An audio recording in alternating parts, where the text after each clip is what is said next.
All right, time for convening having arrived. The Senate will come to order. Would ask that unauthorized visitors exit chamber at this time as the Senate is coming to order. My privilege now to recognize the distinguished senator from the 53rd. Good morning, Mr. President. It's a great day in the state Senate chamber. The journal's been read and found to be correct, but we've got a lot of folks missing. I think we need to put a all-points bulletin out for them. We'll get them in here, I'm certain of that. Senator, thank you for your work on the journal. Is there objection to dispensing with the reading of the journal? The reading of the journal is dispensed with. Is there objection to the confirmation of the journal? Chair hears none, and the journal is confirmed. All senators having bills and resolutions introduced, please bring them to the Secretary's desk at this time. First, reading and reference of Senate bills and resolutions. Senate Bill 349 by Senators Jackson II, Jones of the 10th, Anderson the 43rd, and Harbison the 15th. The bill be titled and enacted in Chapter 17, Title 4. Special Judiciary. Senate Bill 350 by Senator Walker of the 20th, Jones of the 25th, Shaver the 48th, and others. The bill be titled Insurance and Labor. Senate Bill 351 by Senator Unterman of the 45th, Hofstadter of the 52nd, Kirk of the 13th. Health and Human Services. Senate Bill 352 by Senator Unterman of the 45th, Burke of the 11th, Hofstadter of the 52nd, and others. The bill be titled and enacted Article 1 in Chapter Health and Human Services. Senate Bill 353 by Senator Anderson of the 24th, Jones of the 25th, Stone of the 23rd, and others. The bill be titled and enacted Article 2 of Chapter 15. Public Safety. Senate Bill 354 by Senator Jackson II, Jones of the 10th, Watson of the 1st, and others. The bill be titled and enacted Code Section 2421 of the OCGA. Higher Education. Senate Bill 355 by Senators Hofstadter of the 52nd, Miller of the 40th, Tippins of the 37th, and others. The bill be titled and enacted Code Section 46225 of the OCGA. Regulated Industries. Senate Bill 356 by Senator Kirkpatrick of the 32nd, Jackson of the 2nd, Unterman of the 45th, and others. The bill be titled and enacted Article 8 of Chapter 12. Urban Affairs. Senate Resolution 629 by Senator Mullis of the 53rd, Kirkpatrick of the 32nd, Rudd of the 33rd, and others. The resolution committing the entire that certain measures be taken regarding the actions of the People's Republic of China against Rules Committee. Mr. President, that concludes the order. Secretary will read reports of standing committees. Mr. President, the Senate Veteran, Military, and Homeland Security Committee has had under consideration the following legislation, instructing to report the same back to the Senate with following recommendation.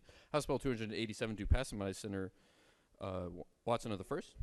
Mr. President, Senate Committee on Finance has had under consideration the following legislation, instructing to report the same back to the Senate with following recommendation. House Bill 181 do pass. Senate Bill 328 do pass by Senator Hofstadter of 52nd. Mr. President, Senate Judiciary Committee has had under consideration the following legislation, instructing to report the same back to the Senate with following recommendation. Senate Bill 131 do pass by substitutes. House Bill 344 do pass by substitute. Submitted by Senator Stone of the 23rd. Mr. President, Senate Committee on Rules has had under consideration the following legislation, instructing me to report the same back to the Senate with the following recommendation. Senate Resolution 502 do pass. Senate Resolution 506 do pass by substitute. Senate Resolution 587 do pass. Senate Resolution 593 do pass by substitutes by Senator Mullis of the 53rd. That concludes the order.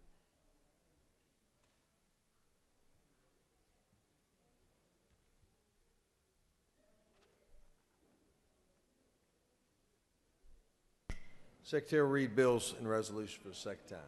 Senate Bill 101 by Senator Ligon of the 3rd and others. Employees of retirement system of Georgia, full-time hourly employee with the Department of Natural Resources, provide for creditable service for prior service. Senate Bill 129 by Senator Black of the 8th and others. Retirement creditable service from certain military service provide. That concludes the order.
Chair recognizes Senator from the 56th.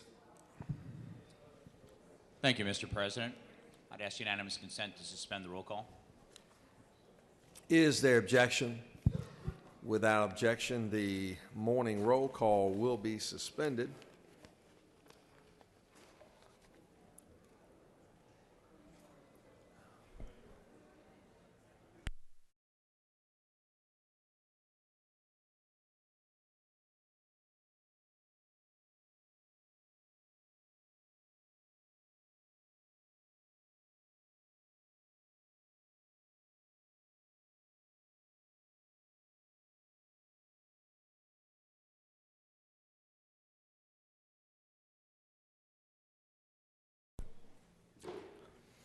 we're looking for the senator from the 21st, if anyone knows where he might be. He has the chaplain of the day.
Let me ask the senators to please take your seats, cease all audible conversation at this time.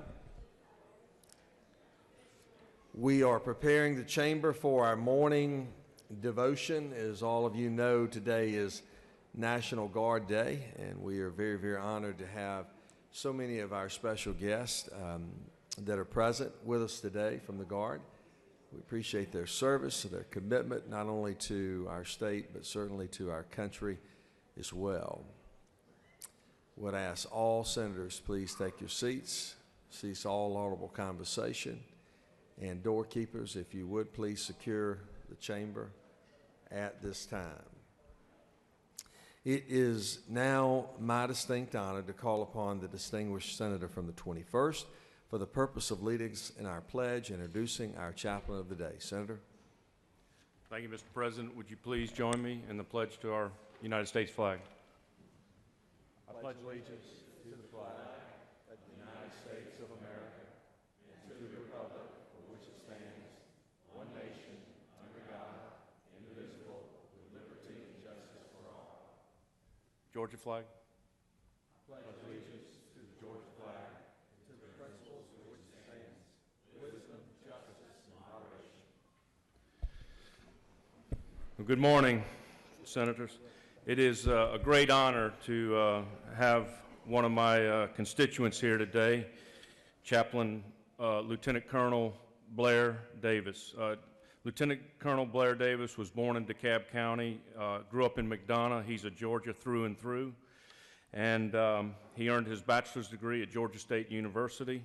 Upon graduating, he was commissioned as a second lieutenant and later completed his training as a transportation officer, near and dear to my heart, at Fort Eustis, Virginia.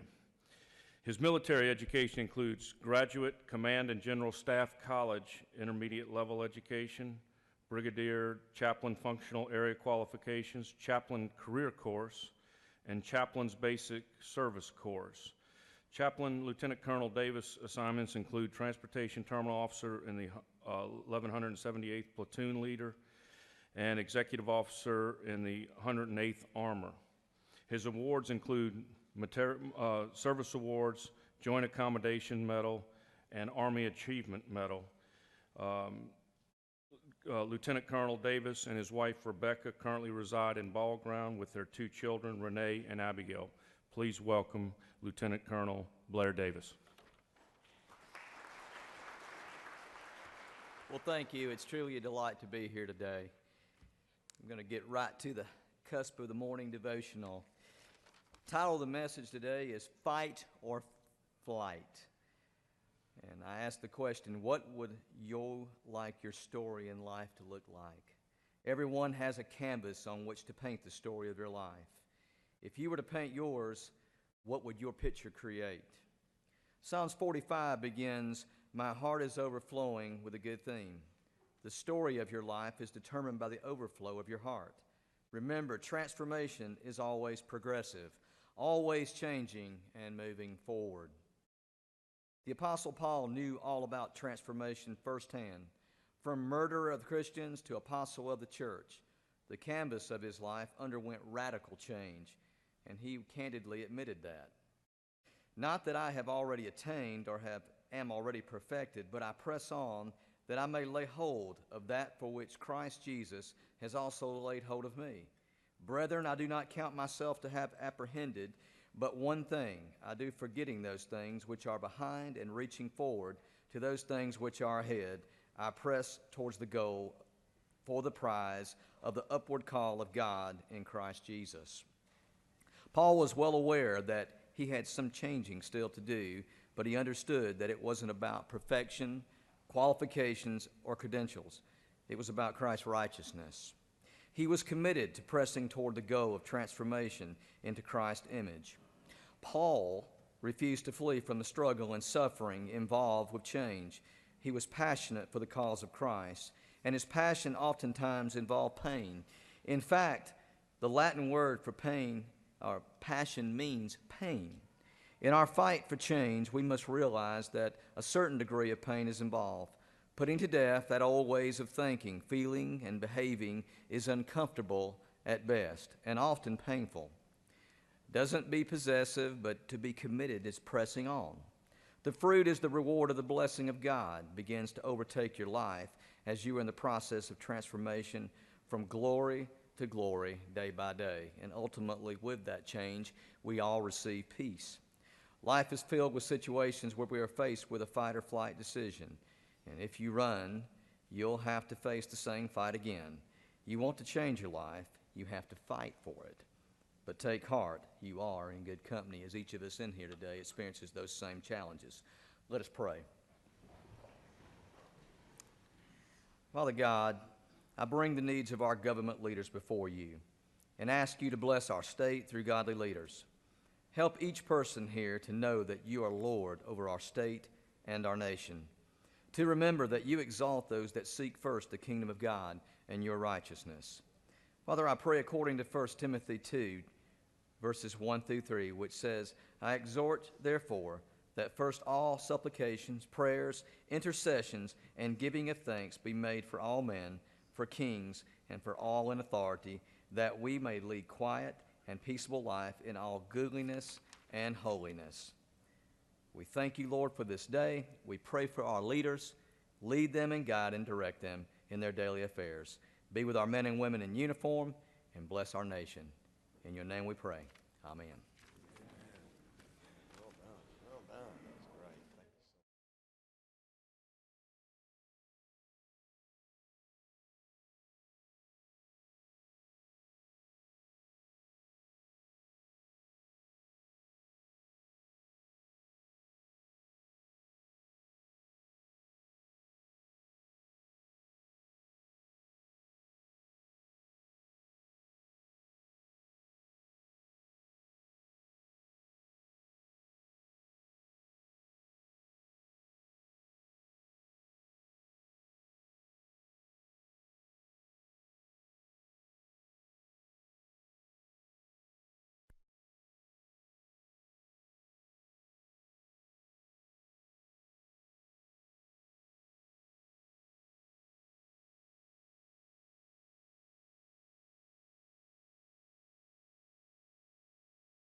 we have some special guests we would like to recognize. If I could have the Senate's attention, and the Secretary will read a resolution. Senate Resolution 609 by Senators Watson of the 1st, Dugan of the 30th, Harbison of the 15th, and others. A resolution recognizing January 25th, 2018 as National Guard Day at the state capitol and for other purposes. Whereas the Georgia Department of Defense provides combat-ready military forces to the President of the United States and disaster response forces to the Governor in the event of emergencies within the state of Georgia. And whereas the Georgia Department of Defense consists of the Georgia Army National Guard, the Georgia Air National Guard, and the Georgia State Defense Force. And whereas the Georgia Air National Guard is the air power component of the state of Georgia, with 2,800 airmen and officers assigned to the 116th Air Control Wing in Warner Robins, the 165th Airlift Wing in Savannah, and the 7 geographically separated units throughout Georgia, each providing command and control, airlift, and communications capabilities.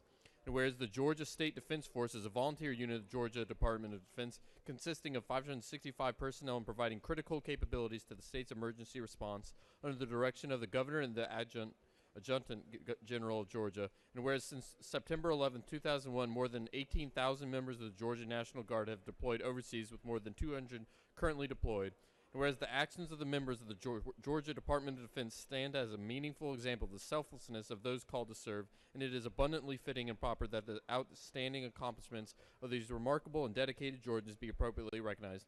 Now therefore be resolved by the Senate that the members of this body commend the men and women of the Georgia National Guard for their strength, leadership, courage, and desire to find meaning in something greater than themselves, and recognize January 25th, 2018 as National Guard Day at the state capitol. That concludes the order.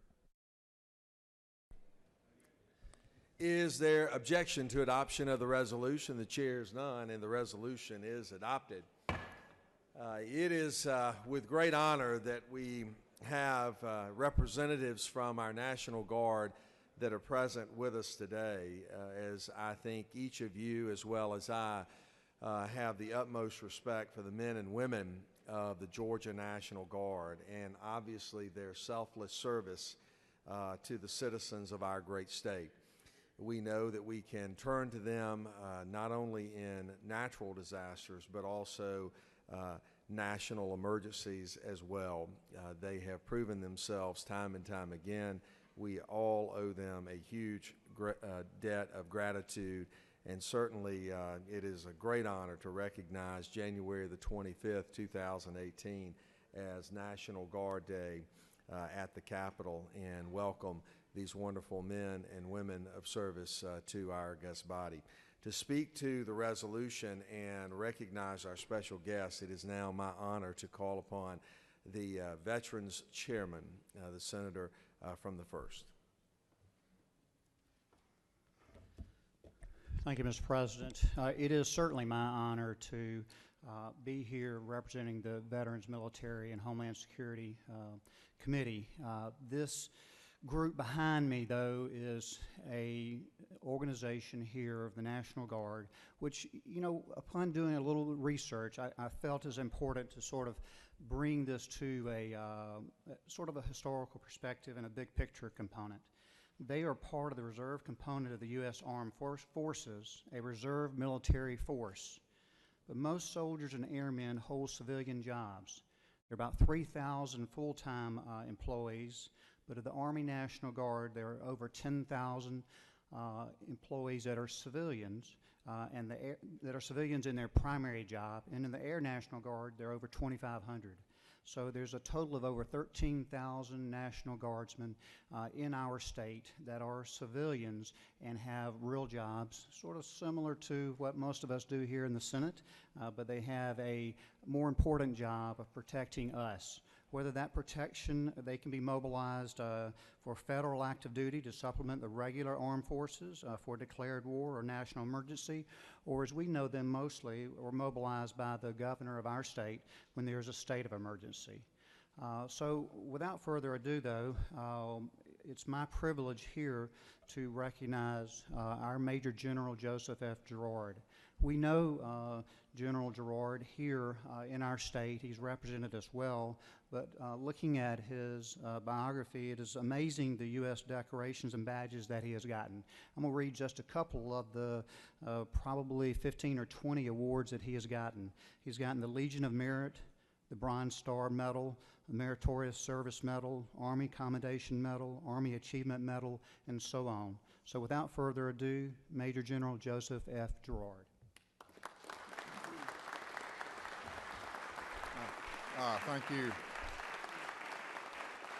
These folks are behind me. That's to all them and all them.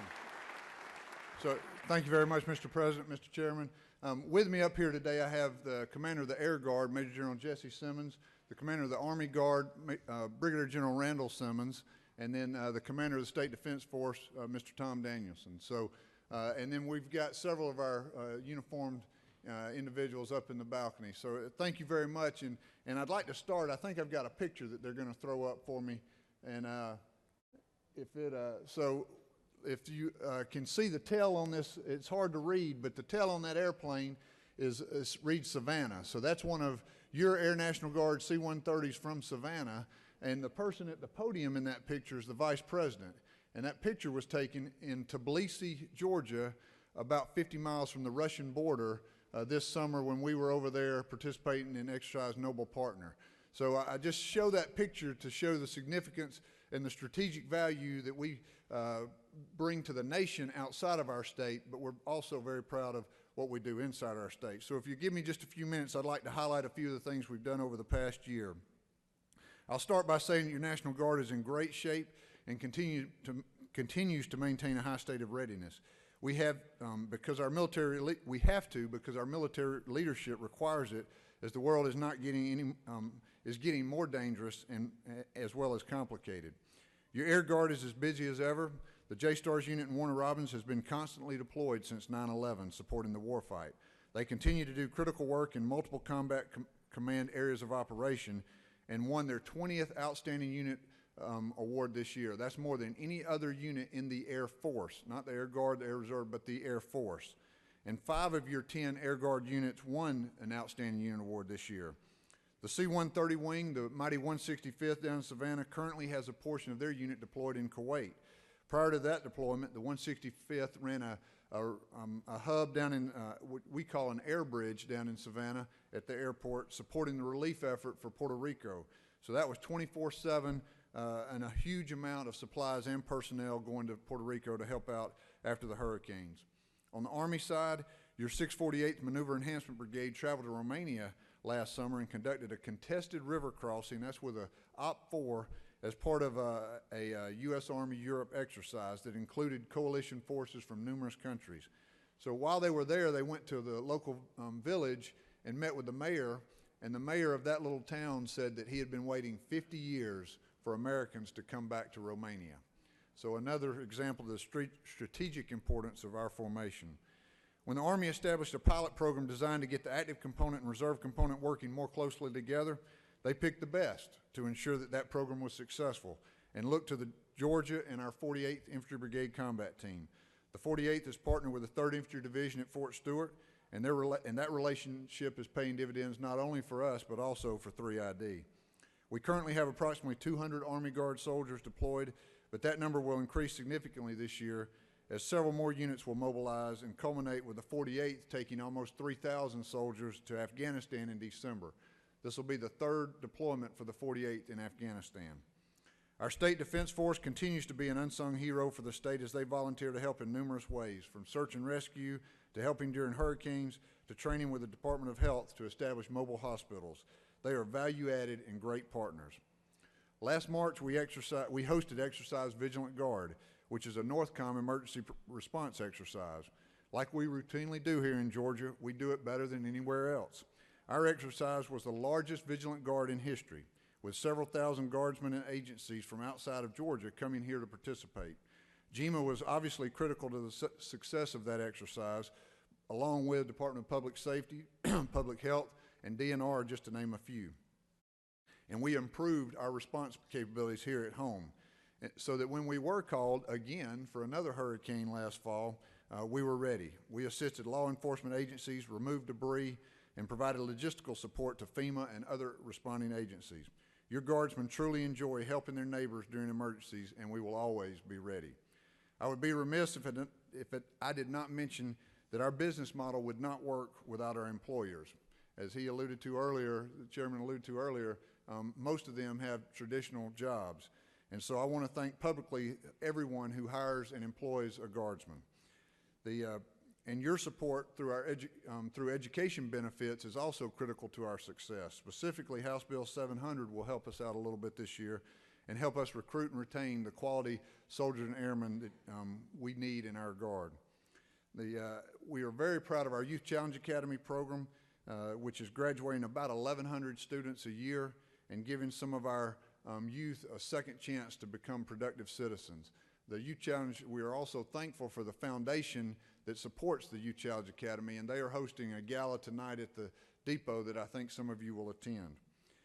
And finally, I must thank our family members. They serve alongside us, and we would not be as strong as we are if it were not for their support. So thanks again, and please know that your Department of Defense is ready. Thank you very much. Well done. Well done. Appreciate it.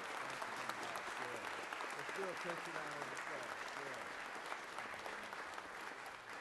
I'd like to ask those of the Guard that are in the gallery, if you would please stand and let us recognize you as well. Thank you very, very much. Appreciate your service. Thank you. Thank you.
We have another special group that we would like to recognize at this time, and the Secretary will read a resolution. Senate Resolution 582 by Senator Kirkpatrick of the 32nd. A resolution honoring the Project Mail Call mission for other purposes. Whereas spurred by the need to support veterans, Ed and Mary Edel began Project Mail Call in 2005, at first operating out of their home basement and then becoming the official mission of Mount Bethel United Methodist Church. And whereas the Project Mail Call mission provides a direct and personal method to contact and send customized care packages to the United States military serving overseas, and whereas Ed Edel knows intimately the hurdles of overseas deployment as he served in the United States Navy on active duty for 4 years and reserve duty for 22 years, and whereas the Edel's efforts have yielded numerous national accolades and awards, and whereas as of July 2017, Project Mail Call has packed and mailed more than 8,000 customized care packages weighing over 126,000 pounds and continues to grow. Now therefore be resolved by the Senate that the members of this body honor the Project Mail Call mission for its many valuable contributions on behalf of our armed forces and extend best wishes for its continued growth, development, and success. That concludes the order. Is there objection to adoption of the resolution? The chair is none, and the resolution is adopted. It is a great, great honor to welcome a wonderful organization that is there to support our military and to speak to the resolution and recognize our very special guest. It's my privilege now to call upon the distinguished senator from the 17th. 32nd.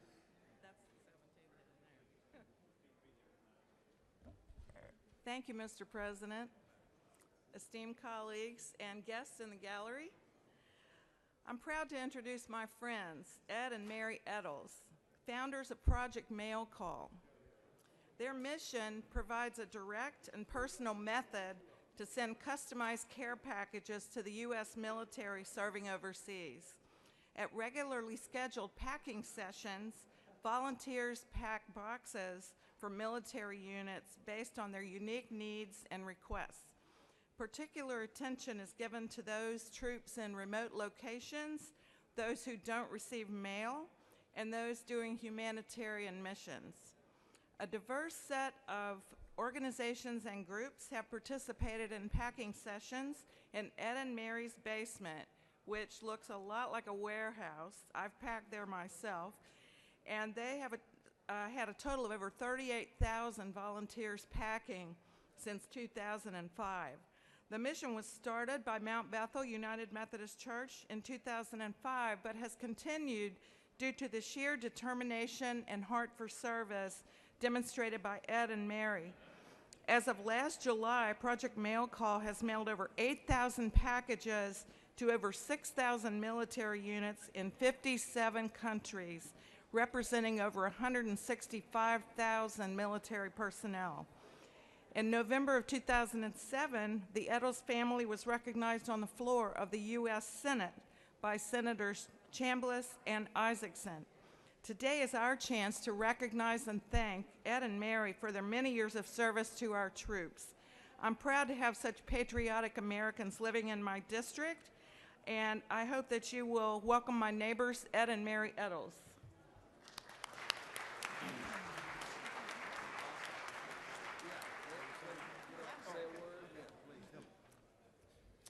Thank you. It's definitely an honor to be here. And Senator Kirkpatrick, Mr. President, and members of the Senate, this is an honor not just for us, but also for all of our volunteers and all of the military personnel stationed overseas serving in harm's way. And when Kay mentioned 57 countries, it's now 58 as of this last Saturday. And that shows you how far away and how diverse and spread out we have so many of our military to support and defend not only the United States, but our allies as well. And these people are over there, as you know, far away from home. We tell our packers that when you're packing these care boxes, pretend you're packing for camp, because you want to stick everything you can in there that these guys have specifically asked for from this specific military unit. Because this makes a very big difference to them, that they know who sent the box, and we took the time to find out what they want and what they asked for.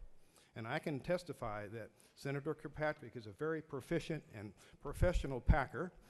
She has packed those care boxes like a whirlwind, and we really appreciate her support. So thank you again. We really appreciate the honor. Thank you.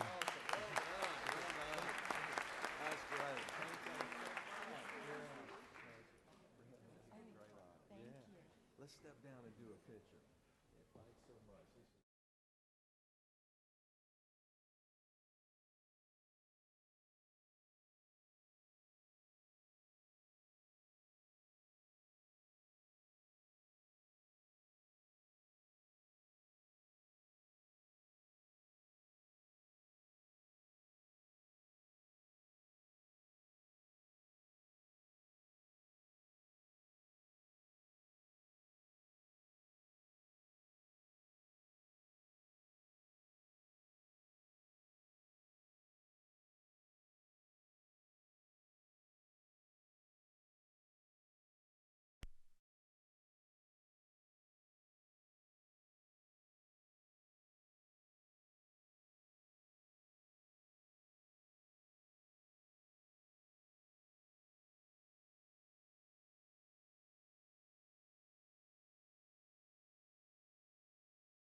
Secretary, we have another special group we would like to recognize this time. Secretary will read a resolution.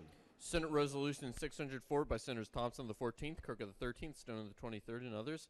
A resolution recognizing January 25th, 2018 as Health Information Technology Day at the state capitol and for other purposes, whereas Atlanta is often referred to as the Health Information Technology capital of the United States, and whereas Health Information Technology provides the umbrella framework to describe the comprehensive management of health information across computerized systems and its secure exchange between consumers, providers, government, and quality entities and insurers, and whereas there are more than 250 health information technology companies in Georgia, a number that continues to rise rapidly.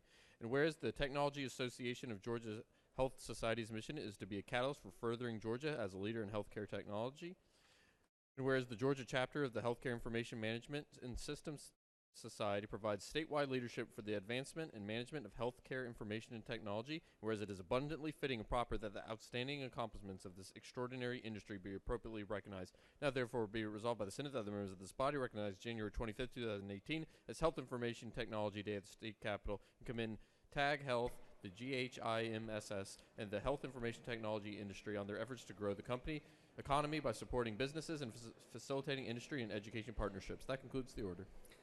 Is there objection to adoption of the resolution? The chair hears none, and the resolution is adopted. It is a great, great honor that we welcome those individuals here on the rostrum today, and just to highlight the fact of health IT and the industry and how much it is growing and the success that we're experiencing really all across our state. We have more than 225 health IT companies that exist, employing well over 30,000 individuals here in our great state. We're very proud of the wonderful contribution by which they make, and obviously today is a wonderful chance for us to recognize and honor our special guests. And to do so, it's my privilege now to call upon the distinguished senator from the 24th to introduce our guest and speak to the resolution. Thank you, Mr. President. You stole half of my thunder, but I'm gonna explain a little bit more. But TAB, it's great to have them here today, an organization that helps our great state of Georgia and the great businesses that we have in the state of Georgia. They have helped also like you said, 250 businesses in the state of Georgia, over 30,000 employees, and also has generated over $2.5 billion of revenue for the state of Georgia. It is my great honor to introduce to you Larry Williams, the CEO of TAB. Thank you, Senator. Thank you, Mr. President. We're delighted to be here. Thank you for all of your leadership. We're delighted to be here to represent both the Technology Association of Georgia and Georgia HIMSS and really making Georgia the health capital of the world, as well as, we're supposedly the United States, but we're moving for world domination now, and it's my pleasure to introduce Patty Lively to speak on behalf of our groups.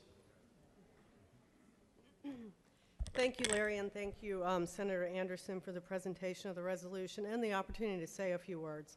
It is my honor to be among you all. TAG Health and Georgia HIMSS are volunteer boards that are both staffed with highly qualified healthcare and business leaders. Our state has incredible leadership in health IT, starting with those standing behind me today on this rostrum.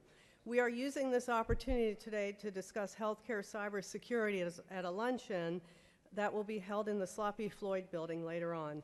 The security of our health records is very important for two reasons. First is the identity theft risk, and second, and probably more important, is the integrity of this data for our patients and their providers.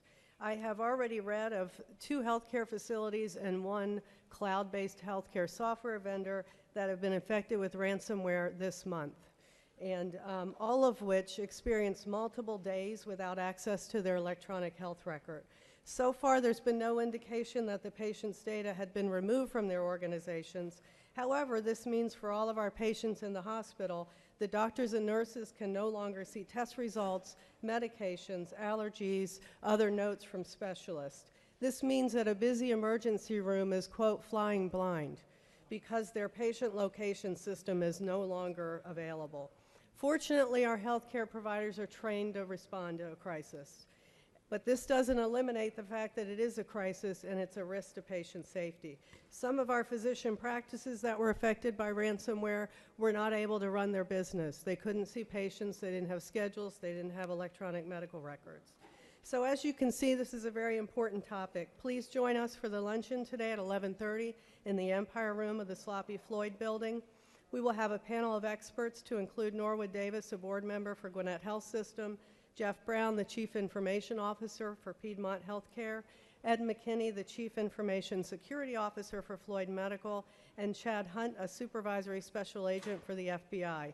This great panel will be moderated by Stan Gatewood, the Chief Information Security Officer for the state of Georgia. I hope you will join us. Thank you. I think we have some members of the association present. If y'all would stand and let us recognize you in the gallery as well. Thank you all very, very much. You make us very, very proud. Thank you.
We have another special group we would like to recognize. Secretary will read a resolution. Senate Resolution 623 by Senators Albers of the 56th, Mullis of the 53rd, Cowsert of the 46th, and Miller of the 40th. A resolution recognizing and commending the firefighters involved in the heroic rescue at the Avondale Forest Apartments in Avondale Estates, Georgia on January 3, 2018 and for other purposes. Whereas on January 3, 2018, a 911 call was made stating that the Avondale Forest Apartments were on fire, with a second call stating that people were trapped on the third floor and the firefighters immediately deployed for duty. And whereas the rescue effort assisted a woman confined to a wheelchair, newborn twins, a toddler, a 4-year-old girl, a young boy, the children's mother, the children's father, a son-in-law, and a neighbor a few apartments down from where the fire originated. And whereas more than 60 firefighters responded. And whereas the outstanding skill, competence, and operational strength of these firefighters resulted in the rescue of all individuals trapped in the apartments with no casualties or life-threatening injuries. Now therefore be resolved by the Senate that the members of this body recognize and commend the firefighters involved in the heroic rescue at the Avondale Forest Apartments in Avondale Estates, Georgia on January 3, 2018 and express gratitude for their continued courage, selflessness, and efficacy. That concludes the order. Is there objection to adoption of the resolution? The chair is none, and the resolution is adopted. This is a real special day that we recognize, obviously, DeKalb Fire and Rescue and the heroic works, particularly of Captain Scott Stroop, who has done remarkable work. If any of you had seen the video that was posted, it's quite remarkable, that occurred on January the 3rd. And it just is it reminds us each and every day of individuals that put on the uniform and are willing to go in to a burning house or situations that put themselves in danger, but yet they're willing to do it for the safety and the well-being of our communities. And to recognize this just wonderful department and their sacrifice as well as the individual brings me great joy. To speak to the resolution and recognize our special guest, it's my honor now to call upon the distinguished senator from the 56th, the chairman of the Public Safety Committee. Thank you, Mr. President. It is an incredible honor to stand here today with Chief Fulham, with Deputy Chief Dobson, and Captain Stroop. Aside from serving on the DeKalb Fire Department, Chief Dobson and Captain Stroop also serve in Roswell in a part-time capacity, and we have a great connection through our Patriot flight. I'm also honored to be up here with the senator from the 40th who represents DeKalb County, as well as senators from the 51st and the 53rd, who are both former firefighters themselves. I've been doing this for almost 30 years, and I've never seen something so dramatic and so heroic. I hope you get a chance to see the pictures and watch the videos of what they happened to save a little girl's life. It was truly extraordinary. It's such an honor. Captain Stroop, you will forever be in the history rolls, as well as the department for doing great things for our community. At this time, I'd like to ask Chief Fulham to come up and say a few words. Chief?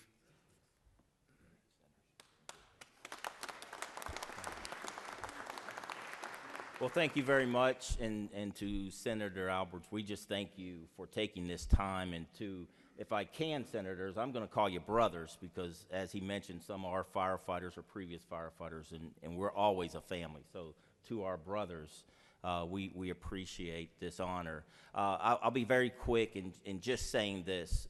It was mentioned that this video obviously brought a lot of light to our department and to the fire service as a whole. I stand here humbly as a representation of the hundreds of firefighters, both volunteer and paid, in this great state, who are willing to do exactly what Captain Stroop did on that day. So thank you very much, and Captain Stroop, I'd like to bring you up and say a few words as well. So.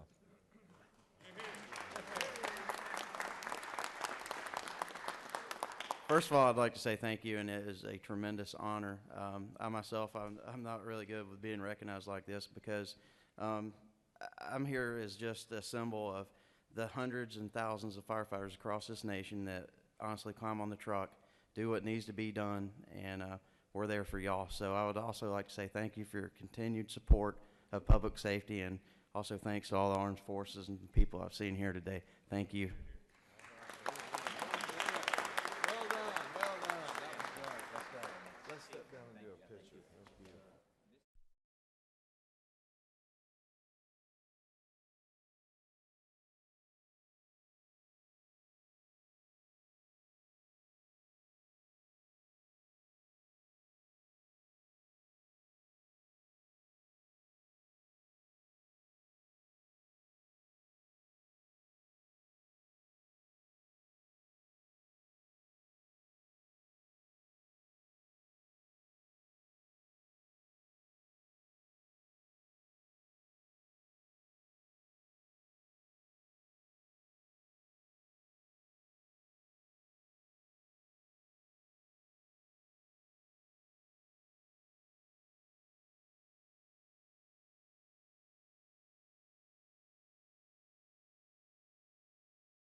Let me have the Senate's attention for just a moment.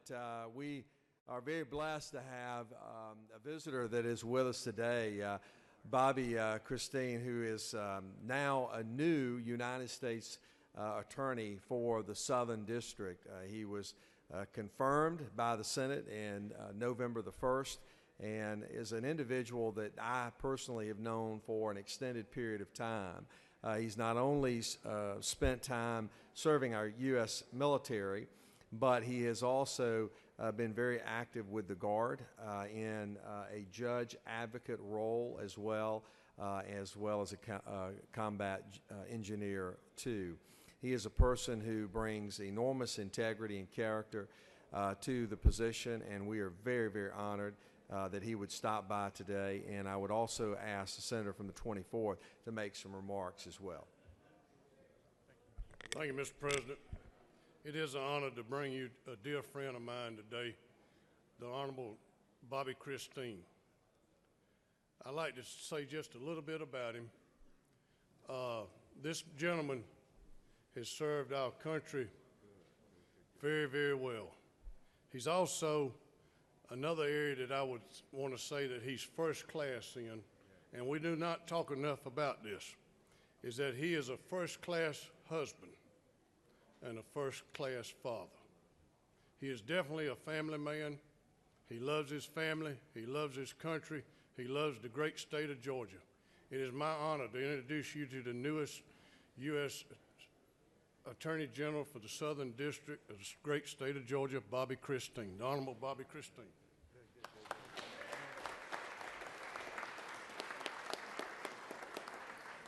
Thank you. I'll make it brief. I know y'all have a million folks coming up. I appreciate the Lieutenant Governor for bringing me up and for Senator Anderson. I appreciate so many of y'all, to include Senator Jones back there, who's been very instrumental and helpful in my career. I'm here today for National Guard Day. I'm not here as United States Attorney. I'm here as State Judge Advocate in the Georgia Guard, accompanied by my office, Deputy Lieutenant Colonel Brian Bischoff, a full-time member of the National Guard, and a part-time member, a traditional guy like myself, Scott Delius. Lieutenant Colonel Delius has a very robust law practice, but takes his time to serve as a reservist like so many of the folks you see running around the Capitol. Recently, y'all passed legislation that helps us with military justice. The things you vote on have a very real impact, and I just wanted to say thank you. I know you heard from General Gerard earlier, but what you're doing has a real impact for the thousands and thousands of guardsmen who not only work part-time, but the thousands who work full-time also. Thank you all for having us.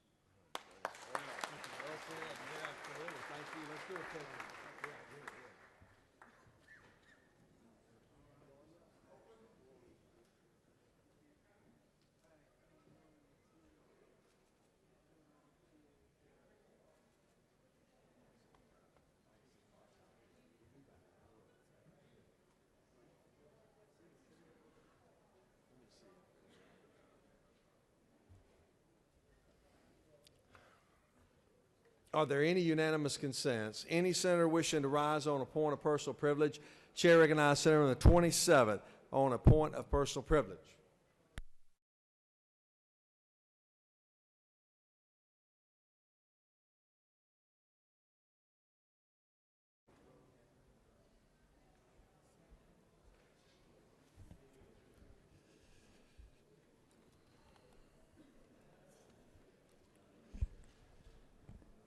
Thank you, Mr. President, members of the Senate. Today I rise to speak about something that is very near and dear to my heart. It's also very important and dear to millions of Georgians across this great state. It's one of the things that separates this country from all the other countries on the face of this earth. It's the ability that we have to exercise our right of freedom of religion. Not just the freedom to exercise those rights in our homes or in our churches or synagogues, but the ability that we have to exercise those rights in the public square, at churches, at sporting events, at any place that we gather together in the public. Back in the 1990s, underneath the Democrat President Bill Clinton, he saw the need to reaffirm those religious beliefs when he signed, and the Congress unanimously voted for the Religious Freedom Restoration Act. Today, if anybody brings up the idea of religious freedoms, they are labeled a racist, a bigot, a homophobe. They were accused of using these beliefs as a tool for hate to discriminate. Where were those allegations back in the 1990s when this Religious Freedoms Act was signed by the Democrats? The bill that we have here in the Senate that was authored by the senator from the 16th, those words in that bill, they haven't changed. The meanings of those words haven't changed. So what has changed? Well, the people that want to destroy our country and the principles and the foundation upon which our country was founded, they have gotten louder, they have gotten bolder, and they have use their positions and their power to bully those that believe in the right of freedom of religion. Today, our state is in need of leaders that are willing to stand up and fight toe-to-toe with those that wish to destroy our country. Mr. President, you and I have both signed a pledge to support the federal language of the RFRA bill. Again, as I mentioned, we have a bill in the Senate today that was introduced by the senator from the 16th that you, Mr. President, sent to the Rules Committee to die. I ask you, Mr. President, will you put aside political ambition, put aside political posturing and pandering, and stand with me to defend our religious liberties and move this bill out of rules and into the Judiciary Committee so that the chairman there may hear this bill so that we can bring it to the floor for a vote. I ask you to stand up and to protect those religious freedoms for all of Georgians right here, right now, today. I know, Mr. President, there's going to be a tendency for you to talk about how we've already had the debate here in the Senate. We already passed this bill out a couple years ago.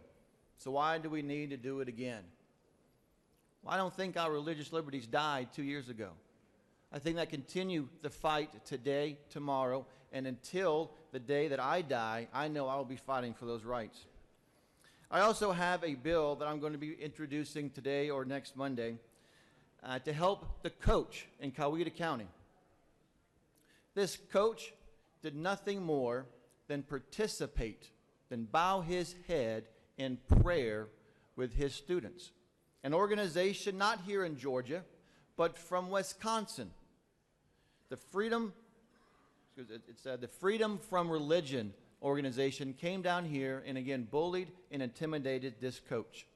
We need a bill that is going to protect our staff, our faculties, and our students from these type of organizations that again wish to take away our religious rights. And I'll be introducing that bill again today or tomorrow or Monday. Mr. President, you have the power. You have the power here in this body to again bring these bills to the floor for us to vote. I ask though, do you have the courage? And with that, I yield the well.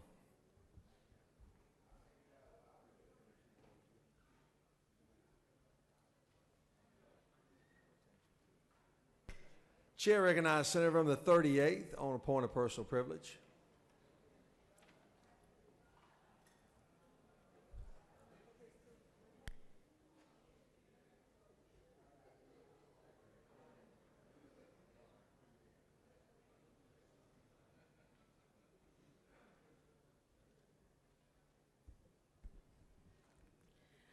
Good morning, colleagues. Good morning, Mr. President. I want to start off by taking a minute to thank you, Mr. President, for your support of a verifiable audit trail for our electronic voting machines. When I first arrived here in the Senate, I won by 1 vote. At that time, we had hanging chads. And so as part of my push after we got here and said we needed to have verifiable electronic data machines, I pushed hard and put in legislation back many years ago for us to make sure that we had a verifiable audit trail. Well, we did pretty good. We got it somewhat down the road, and then our then Secretary of State decided that, no, we don't need to put this in legislation to tell them what type of machine to purchase. But she guaranteed that we would do that. And where are we today? We are one of 5 states that do not have that have electronic voting machines that do not have a verifiable audit trail. I put in legislation last year, Senate Bill number 59, that once again brought up that we need to have that and we need to look at getting machines that will accommodate that or have machines that will do that. So I am asking once again that the bill has a hearing, and the other Democratic bills that did not have a hearing last year, we do put in some very good legislation or looked at. I want to thank you once again, Mr. President, and I will yield the well.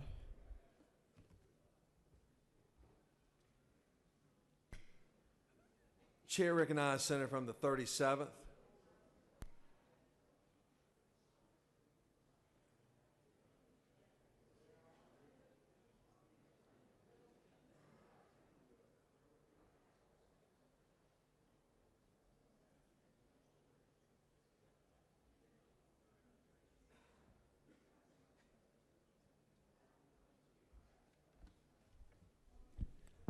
Thank you, Mr. President, members of the Senate. It's my pleasure to bring to you today Senate Resolution 621 that will be approved. It is honoring and declaring January 25th as Advanced Placement Day in the state of Georgia. Today there are over 150 advanced placement students under the Gold Dome to celebrate this day. In the gallery today we have a little over 10 students from South Forsyth High School. I ask you to stand, if you will, with War Eagle pride. Here they are. Let's give them a hand.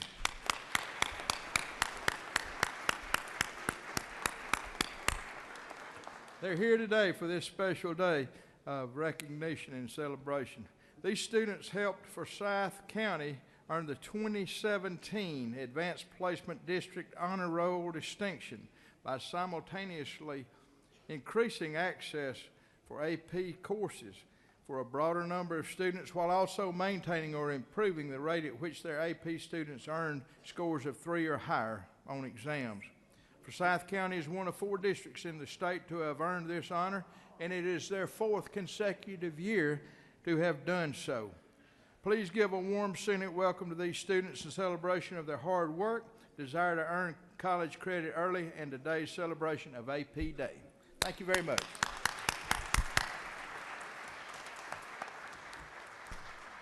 Thank you all very, very much. Very proud of Forsyth County. Chair now recognizes Senator from the 22nd on a point of personal privilege.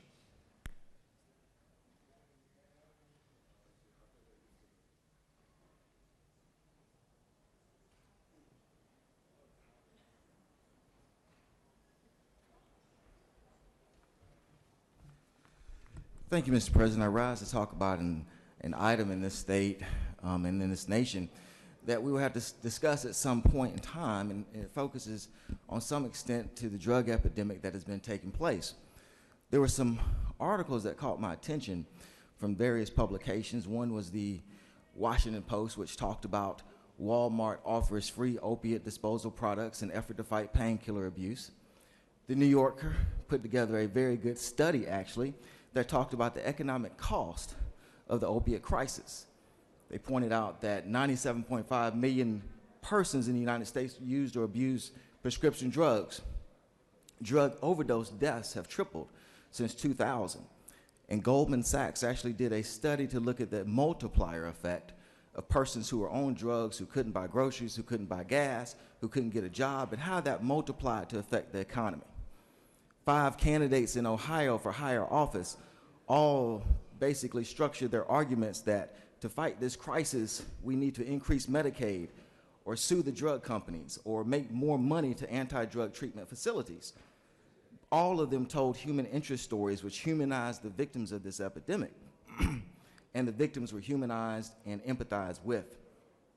And of course, Georgia has led the way in a bipartisan way with a Republican governor on many criminal justice reforms. But yet, we still have to address some harder truths as we look at where we've come from in the drug crisis conversation. The harder truth is that there's been communities, no matter what race or color, but communities for over 40 years that were not empathized with and not sympathized with during drug war. There were communities whose children were not looked at as victims to expand Medicaid, but almost complicit in their plight as they were addicted to drugs. There were communities who faced incarceration, probation, and fines as not only the first option, but the only option, and treatment was scoffed at as far as any potential rehabilitation. There were communities that were looked at as addiction as being a personal problem, not as something that could be overcome, an obstacle to be overcome and to be nurtured and taught and celebrated once that is overcome. And all of us have allowed our Fourth Amendment rights to be chipped away, slowly but surely, not for the courts to find murder weapons, but to find drugs, and many times in small amounts. But yet we've moved forward. So if it's as a society, a state, a local government, we are now acknowledging that those prior policies were wrong, then what do we do to address those communities that suffered for over 40 years and what we are now acknowledging is an improper drug war? So as the minority party begins to draft legislation, as I've drafted legislation to talk about decriminalizing on some level marijuana, legislation to talk about that at least nonviolent felons should still have the right to vote, or legislation that says at least nonviolent persons should not lose their Hope Scholarship. These items of legislation are just small pieces of legislation to attempt to remedy what we are now all acknowledging was wrong-headed action as far as how we looked at those communities and drug use all those years. Thank you, Mr. President. I yield the will. Chair recognizes Senator from the 42nd on a point of personal privilege.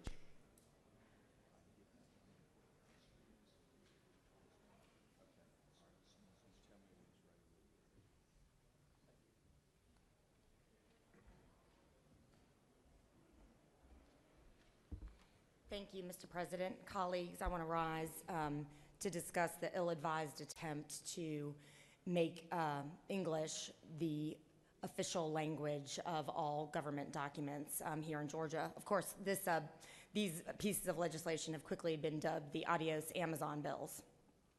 The reality is that these proposals, even if they never pass either chamber of our General Assembly, hurt Georgia economically. Divisive posturing on this issue is bad for public perception of our state. There's already been, the AP article about the legislation has already been picked up by the Seattle Times and run in the Seattle Times. And I'm sure we can all recognize why Seattle and its news media outlets are interested in putting up headlines about what actions the Georgia General Assembly is taking in regard to immigrants and business development in our state. It's also run in U.S. News and World Report and about 20 other news outlets. So we're fooling ourselves if we think people aren't paying attention to controversial issues that we introduce, even, as I say, if they don't pass either chamber. Some of you may know that Jeff Bezos' stepfather was a Cuban immigrant and in fact really didn't speak any English when he came to America. So again, it's certainly not a mystery why this would have been immediately dubbed the adios Amazon bill. We have something like 300 businesses that are Asian-based already in Georgia. Kia, of course, is one of the most known. If we're going to be a state that intends to participate in the global economy and attract global businesses and remain competitive globally, we can't pretend that everyone is going to speak fluent English who seeks to do business here, even on a temporary basis, or even live here to conduct business temporarily. And so putting out this kind of bill just basically says we don't want any businesses from the global economy to be considering Georgia as a home. And I know, colleagues, that that is exactly what we don't want. This would also negatively impact public safety and, frankly, the assimilation of immigrants. If it's more difficult to get a driver's license if one doesn't speak English fluently, then what do you think the rational human response is going to be? Folks then are less likely to get a driver's license, and you need a driver's license to obtain car insurance, so then you'll have more folks who have not been properly vetted or received the proper driver's license driving on the roads without car insurance. That negatively impacts public safety. And if people can't seek out the government and interact with their own government in a way that they are able to, they're less likely to do so, which paradoxically furthers the amount of time it would take to assimilate into America, which of course is the opposite of the goal that this bill seeks to address. And really, colleagues, let's acknowledge that there isn't any discrimination against English speakers in our state. I, for one, am a native English speaker. My Spanish skills, at one point, they were somewhat decent, but as I've gotten farther away from college and spoken it less, I would struggle in a Spanish-speaking environment, and I've not had one problem. So I'm not really sure what problem we're trying to solve here. Also, the last thing that bears mentioning is, as you know, the Supreme Court recently issued a decision regarding sovereign immunity that limiting the amount of lawsuits that could actually be successfully brought against the state of Georgia. There is some legislation, as I understand it, pending to maybe address that issue. But this legislation specifically allows individuals to bring a cause of action against the state and recover court costs and attorney's fees. So, colleagues, what we would have is a situation where Georgians are not permitted to sue their government really on anything at all, except whether or not the state accidentally, I would assume, put out some document or driver's license exam or voter ballot or info sheet in a language other than English. And that strikes me as fairly ludicrous and absurd, and I'm sure it does for many of you as well. Thank you, Mr. President. I yield the well. Thank you, Senator. Chair recognizes Senator from the 35th on a point of personal privilege.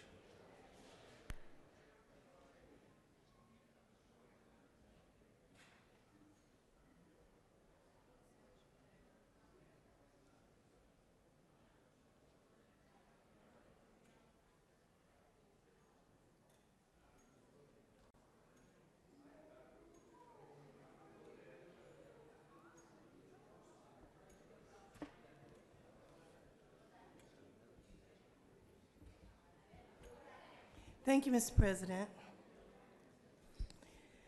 Last week I was on a TV show about dirty little secrets, and they invited me because I introduced Senate Bill 145. And they were talking about sexual assaults, sexual harassment, and I suppose my bill about taking gender out of rape was a part of it. And my bill came about after talking with students on college campuses over the years and talking about rape and making sure that young women knew how to defend themselves against rape. We started looking at the rape laws, and this has been for several years. So, as a result, Senate Bill 145 was introduced on last year because sexual crimes are occurring much too frequently throughout our state, and in particular on our college campuses. These crimes are heinous, and those who commit them deserve to be punished to the fullest extent of the law. We went to our federal government with this particular law case because in the state of Georgia, males who are raped are not considered rape but sexual assault. And federally, they passed this law, but not in the state of Georgia. And many other states have now passed this legislation. So we have this bill introduced on last year. It did have a hearing on last year. So our state has not been updated yet to afford all victims equality under the law. This is because our rape laws are gendered in that they currently define rape as a male assaulting a female only. And after talking to these students on college campuses throughout the metropolitan Atlanta area, they are coming here today at 12:30 to have a press conference to encourage all lawmakers to pass this legislation so that people will understand that rape is rape, and anyone who is violated, it should be considered rape. And also other advocates who want to stop rape in prisons and in juvenile facilities also think that this would help stop rape in those areas as well. Senate Bill 145 will empower men and women to report a rape that they may otherwise not have. We're giving assault victims a more powerful voice. We also are showing that the state of Georgia takes rape crimes seriously, no matter who the victim is. Again, rape is rape, and it's time that our state law reflects that. So I'm proud to carry the legislation, and I hope that all the legislators will look at this legislation and push forward a positive piece of legislation that can only be a win-win situation for all. I thank you, and I yield the well. Chair recognizes Senator from the 2nd now. Senator from the 2nd on a point of personal privilege. Thank you, Mr. President. At this time, I'd like to recognize the alumni from Georgia's historically black universities. They are Savannah State University, established in 1890, Fort Valley State University, established 1895, and Albany State University, established 1903. Can you please rise? Since then, thousands upon thousands of Georgians have graduated from these schools. They've become our teachers, our lawyers, our doctors, our professionals, our public servants. These universities, these alumni, contribute to our tax base. They are they are the future of Georgia. They're the vision of Georgia. And because of these universities, because of these alumni, Georgia will be a greater state and a better state. Thank you for being here. Thank you for what you do for this great state. I yield the well.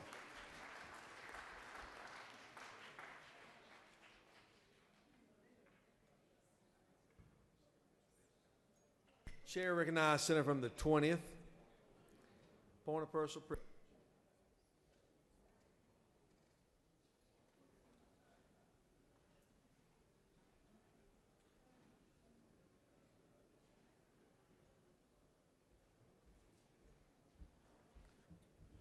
Thank you, Mr. President, and good morning, colleagues.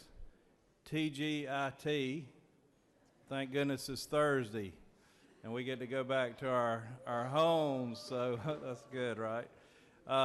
This morning we've recognized a number of Georgia heroes, the Georgia National Guard and our Georgia firefighters, and I rise this morning to recognize another group of heroes in young people's lives in Georgia, the big brothers and big sisters.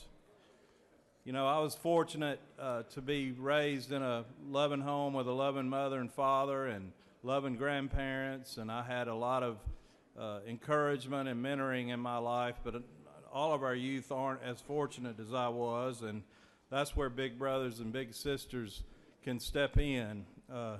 January is National Mentoring Month, and Big Brothers and Big Sisters, their primary mission is mentoring of young people, and they do a great job. I wanted to recognize those here in the gallery with us from Big Brothers and Big Sisters of Georgia. If you all would please stand and let us recognize you today, please. Thank you.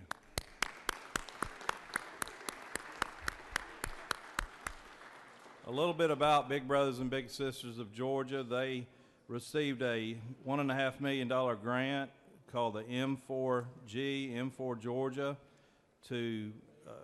for their program, and this will allow them to serve 26 counties across North, Central, and West Georgia. They have a great track record of success. Of the young people they mentor, one or more parents are in a large percentage, or one or more of their parents are incarcerated. Many of them have been involved in the juvenile justice system. They live in a neighborhood with a lot of criminal activity. So these are at-risk youth. Their measures of success: 100% of the children and youth matched in the program avoid involvement in the juvenile justice system. 68% have improved attitudes toward risky behaviors. 76% report improved educational expectations. 74% of their one-on-one mentoring matches last at least 12 months. So they're doing great work in mentoring our young people, and thank you, Big Brothers and Big Sisters. Thank you, Mr. President. I yield the well.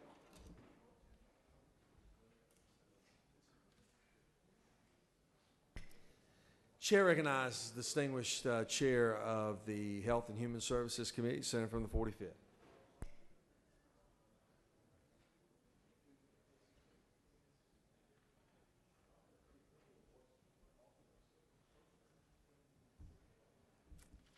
Thank you. Thank you, Mr. President. Thank you, ladies and gentlemen of the Senate. It's a great day in Georgia. And I have to tell you, I've been here a long time, and I love an election year. It's so much fun. We kick up the action, don't we? The reason I think today is so great is because first we had the National Guard, then we have the firemen. I mean, we are really honoring today the people that are the service providers that serve and protect us every single day, 24/7, 365 days a year. And it really is an honor for them to come here, but it's also more of an honor for us as their elected leaders, their representatives, just to say thank you for your everyday job when you get in that police car, when you get on that fire truck. I know I used to take care of them in the emergency room. It is incredible, not just what they do, but that wife or that husband that's sitting at home on the sofa waiting on them to get home. That's who really, really, really sacrifices. Those kids who have the potential of growing up without a mother or a father. That's the sacrifice that's made for the rest of us, and we're just honored to have them here. And we're also honored to have nurses here today. And I believe we have about 20 nurses here today. Y'all stand up, please.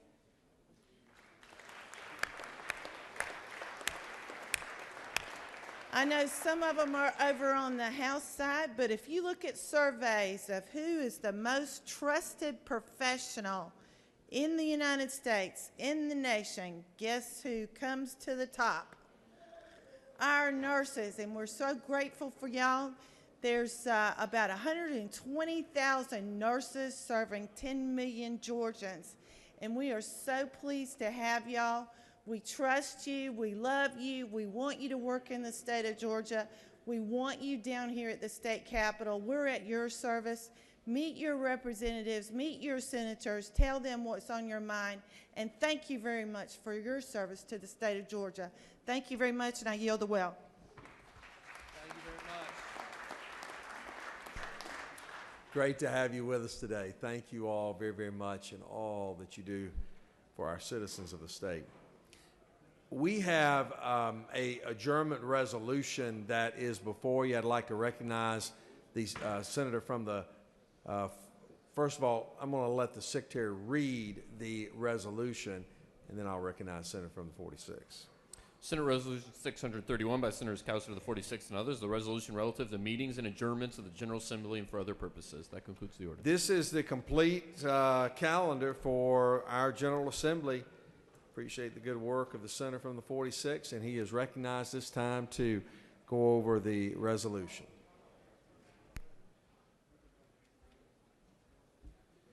Thank you, Mr. President. Senators, I'm pleased to announce that we have our adjournment resolution through sine die that is ready for us to adopt and immediately transmit to the House. I want to thank the House Majority Leader and the Speaker for working so cooperatively with us to accommodate everybody's schedules on this. I think you'll see that we're getting to work right promptly here. Next week we'll be in Monday through Thursday. The same with the next 2 weeks after that. We'll be knocking out 4-day weeks here up until crossover day. You'll notice on February the 28th is our 28th legislative day. That will be crossover day. We'll be back in that Thursday the 29th and then off on Friday, March the 2nd. Starting at that point, we're going to get down to the really heavy work of handling all that volume of bills from the House. We'll be meeting 3 days a week, leaving 2 days open for committees on most weeks, and we're putting that on the calendar so everybody can mark it down on your calendars that we will be here, we will be working, and that's where the nitty-gritty gets done. Even though we're not on the floor, we'll be working full days throughout that time. We'll end up with a sine die on Thursday, March the 29th.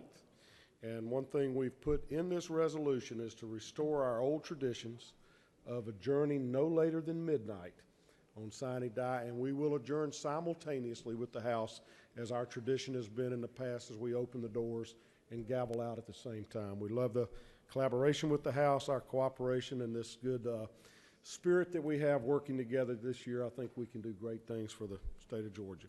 So, Mr. President, if there are no questions, I will yield the well and ask your favorable vote on this resolution. Any questions for the majority leader on the adjournment resolution? No questions, Senator. Thank you. I yield the well. Question is on the adoption of the resolution. All of those in favor will vote aye. Those opposed, no. Secretary will unlock the machine. You are voting on the calendar to finish out the 2018 regular session.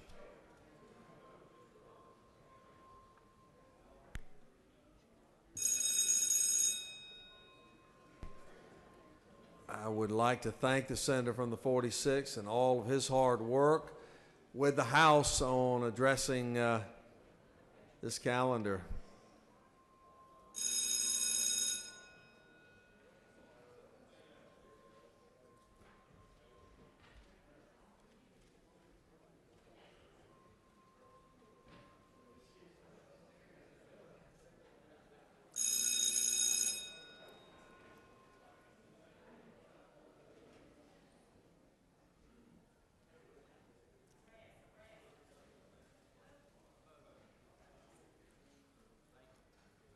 On the adoption of the resolution, the yeas are 53 and the nays are 0, and the resolution is therefore adopted.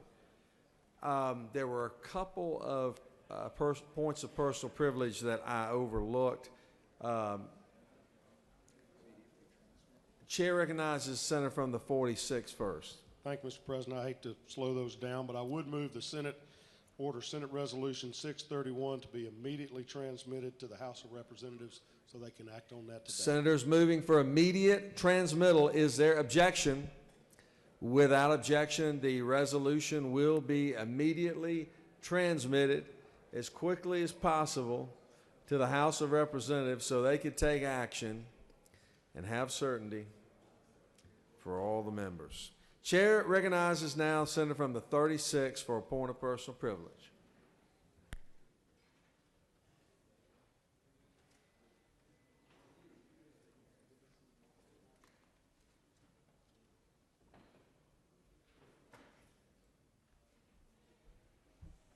Thank you, Mr. President. Colleagues, this follows, my remarks will follow to some extent those of my colleague from DeKalb who was in the well earlier. When I spoke to you in the first week or two of the session, I raised the concern that the actions and postures of our congressional delegation in Washington could impact negatively on business decisions affecting Georgia's economy and growing jobs here. And I want to echo that sentiment about the English-only constitutional amendment effort that is now underway in this chamber, Senate Resolution 587 and 613. We're now in a period following the government shutdown where there's going to be we hope and would like to expect that there's going to be an extensive conversation around immigration policy on the federal level. We have 800,000 dreamers, young people that were brought here as children who are striving to achieve as new Americans, and their fate hangs in the balance.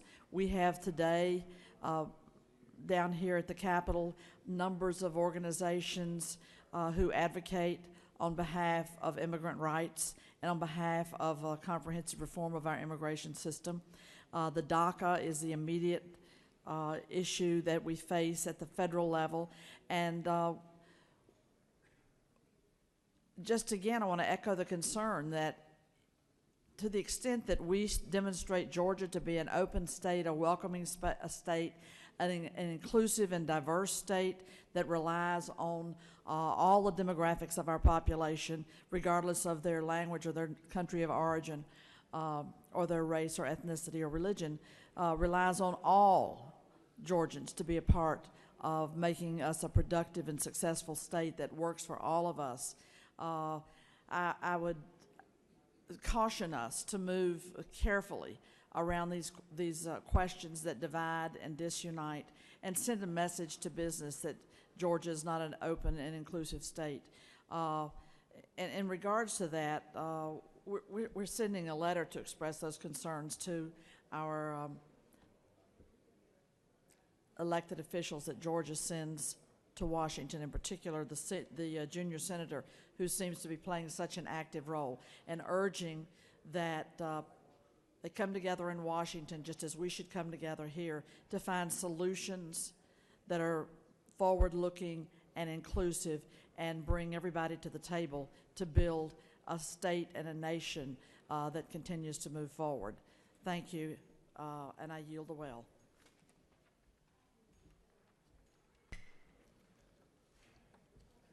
I think that concludes the points of personal privilege.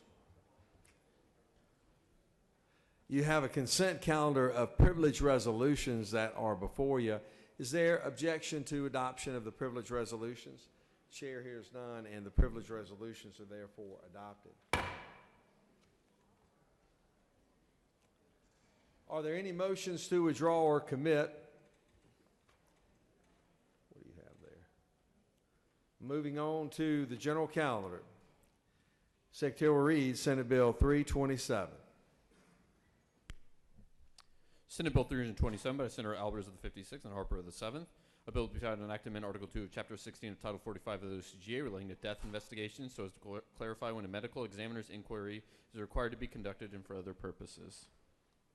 Amendment 1 by Senator Jordan of the 6th and others offers the following amendment to Senate Bill 327 by adding on page 2 on line 39 after the word death the following language to subsection B. This subsection shall not be construed to prohibit a medical examiner's inquiry of a death if a coroner or medical examiner is notified of a death under circumstances specified in paragraph 10. That concludes the order.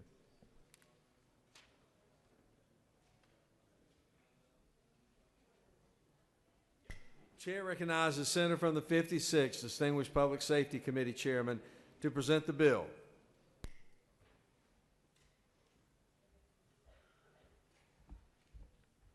Thank you, Mr. President. It's my pleasure to work with our friends at the GBI on Senate Bill 327.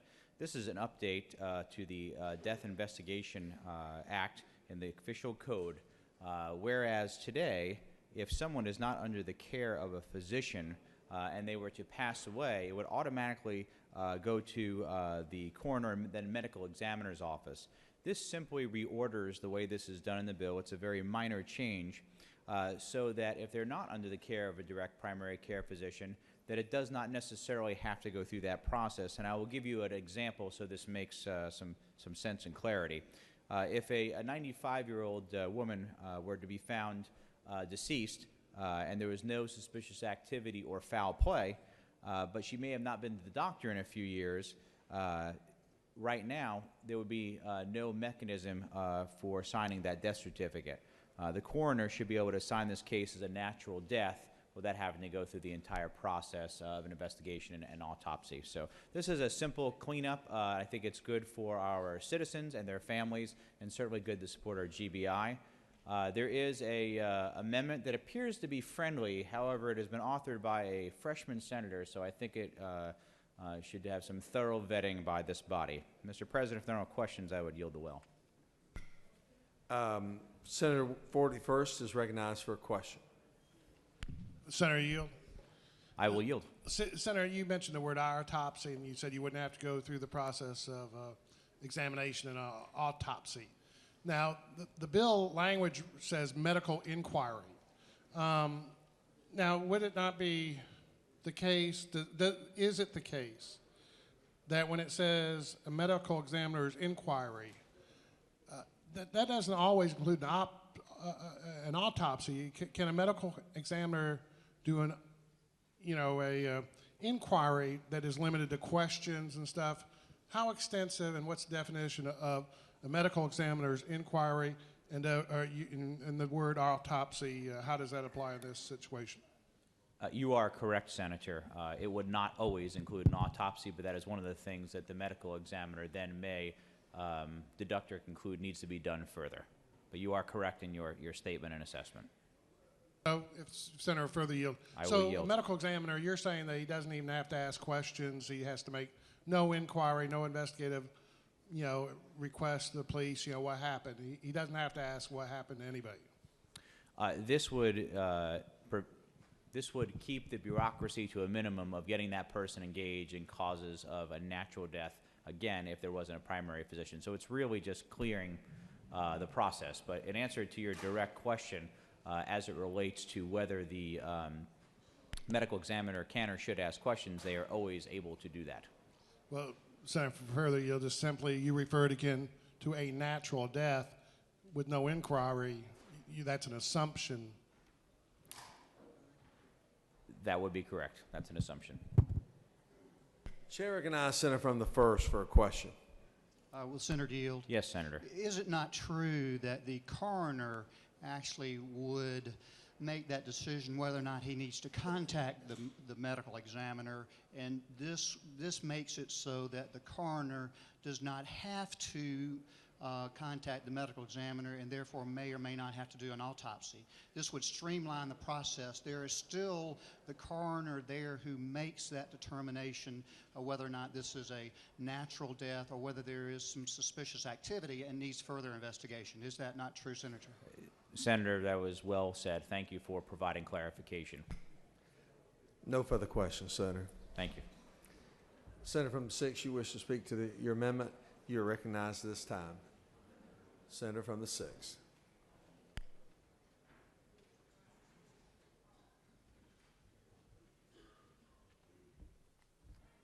Good morning.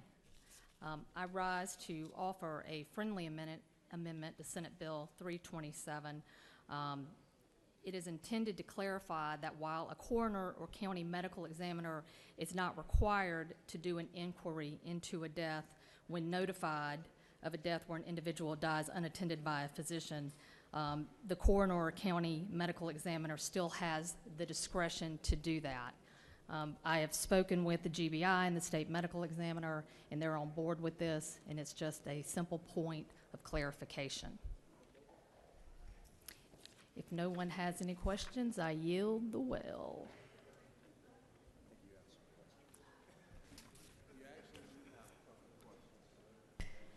Couple of questions. I would not go too heavy. It is an amendment, not a bill. And some of y'all may be worried that she may not get a bill to the floor. And this may be the only opportunity. Judging by the lights, it appears that that is the case. Chair recognizes Senator from the 56th. Thank you, Mr. President. Will the senator yield? The senator will yield. Senator, I appreciate your concern in this area. After conferring with the majority whip, we think there may be an error in your amendment, though. If you look on your first line, where you've added some additional language, it says on page 2, on line 39, after the word death. Senator, can you tell me how many lines are in this bill?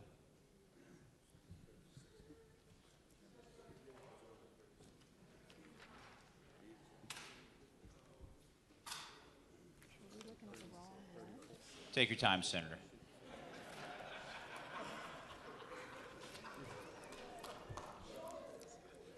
Is this a friendly amendment to the amendment? I think that might be an appropriate thing for you to do when you get back to your seat. I appreciate that. Yes, you are correct. It seems that it is line 34 instead of 39. So on page 2, line 34, at the end, after the word death, just to add a very straightforward sentence. Just, for your defense, Senator from the 6th, I mean, there are some really smart lawyers that have signed your amendment. I mean, I'm looking at the senator from the 18th, the senator from the 19th, the judiciary chairman, the senator from the 23rd. I'm just saying, Senator, just saying. We'll let you go back and make or Senator from the 56th, you have an amendment to the amendment? You're doing it? Okay, great. No further questions, Senator. Okay, I will yield.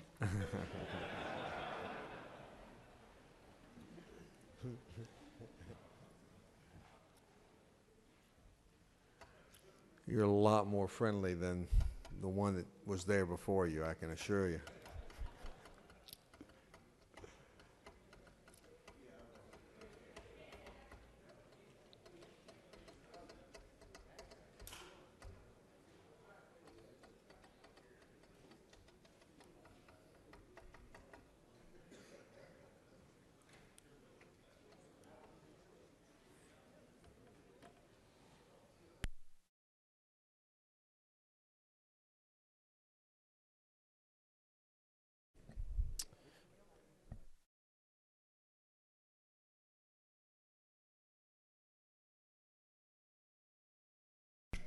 Secretary will read the amendment. If we could we put it up on the screen or not? It's not necessary. That's okay. Just read the amendment. I think everyone in the body understands it, unless there's objection. Amendment 1A by Senator Alpers of the 56 offers the following Amendment 1A to Senate Bill 327 by changing line 39 to line 34. That concludes the order.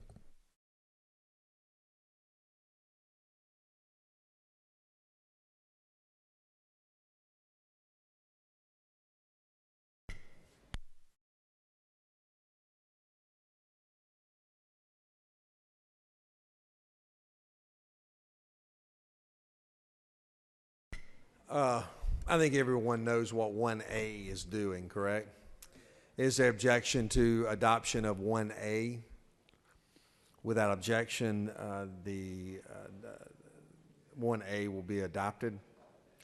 Now the question is on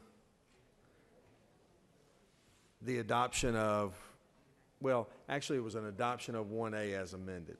Is there objection to 1 as amended? Without objection, Amendment 1 as amended is adopted. Now, does any other senator wish to speak for or against the bill? Is the objection agreed? The Porter Committee which failed to pass the bill. Chair is none. The Porter Committee is agreed to. All those in favor of the bill will vote aye. Those opposed, no. Secretary will unlock the machine.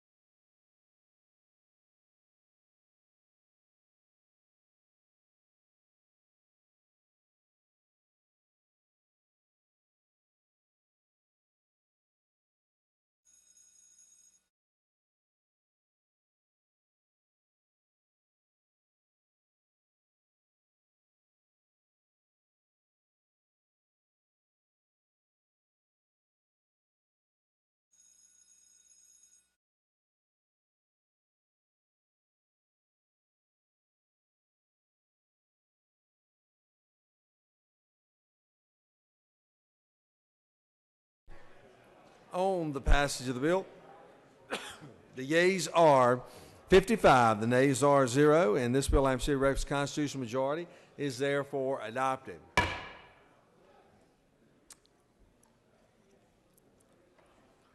Senator from the the majority leader, we're ready for you when you're.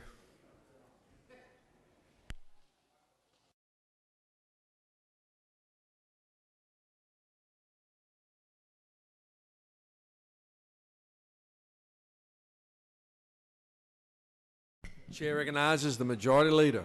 Thank you, Mr. President. I move that the Senate stand adjourned pursuant to House Resolution 870 until 10 o'clock a.m. on Monday, January 29th. Read the announcements. Rules will meet upon adjournment in 450 of the Capitol. Agriculture and Consumer Affairs will meet at 2 p.m. in 125 of the Capitol. The Joint Education and Youth will meet at 2 p.m. in 606 of the CLOB. State and local government operations has been canceled. Ethics has been canceled. Retirement has been canceled. Government oversight will meet at 3 p.m. in 125 of the Capitol. Judiciary has been canceled. That concludes the order. Chair recognizes Senator from the 36th to make an announcement. Luncheon invitation to everyone here before you leave for the nice long weekend. The Working Families Legislative Caucus will convene in 307 of the CLOB, and our star speakers are going to be our own Appropriations Chair, Senator Hill, and from across the way from the House Chamber, Representative Terry England. We'll be having an opportunity to have a robust discussion about the budget and have them highlight details. We are all welcome to a hot lunch in 307, and we'll send you on your way to a restful, productive weekend with family and friends back home. Hope that you can join us at noon or upon adjournment. Thank you, Senator. Thanks to the Chairman of the Appropriations Committee continuing to work extra hard to ensure that everyone has a good look at the budget.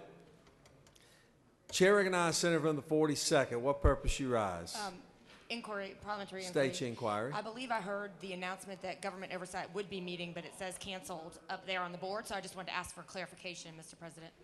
Government oversight has been canceled. Okay, thank you. It has been canceled. The majority leader has moved. We stand adjourned until Monday, January the 29th, 2018. All those in favor will say aye. All those opposed, no. The ayes clearly have it. We stand adjourned.